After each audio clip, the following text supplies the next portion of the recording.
Mimi tutabadilishana mawazo kidogo, na hivi mimi ndio nitegemea sana kimataifa, nahudumia sana, nimetibu sana magonjwa sugu.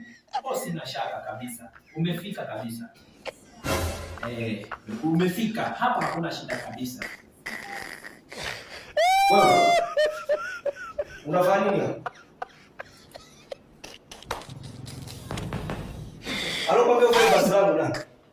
Hebu fua bwana, fua. Wasi nimekwambia nisubirie pale reception pale.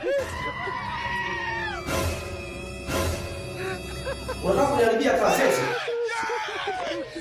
Kwa mchungaji vipi wewe? Umekuja kufanya nini? Dawa zako za gono siku pale, nenda kachukue. Toka bwana, nenda.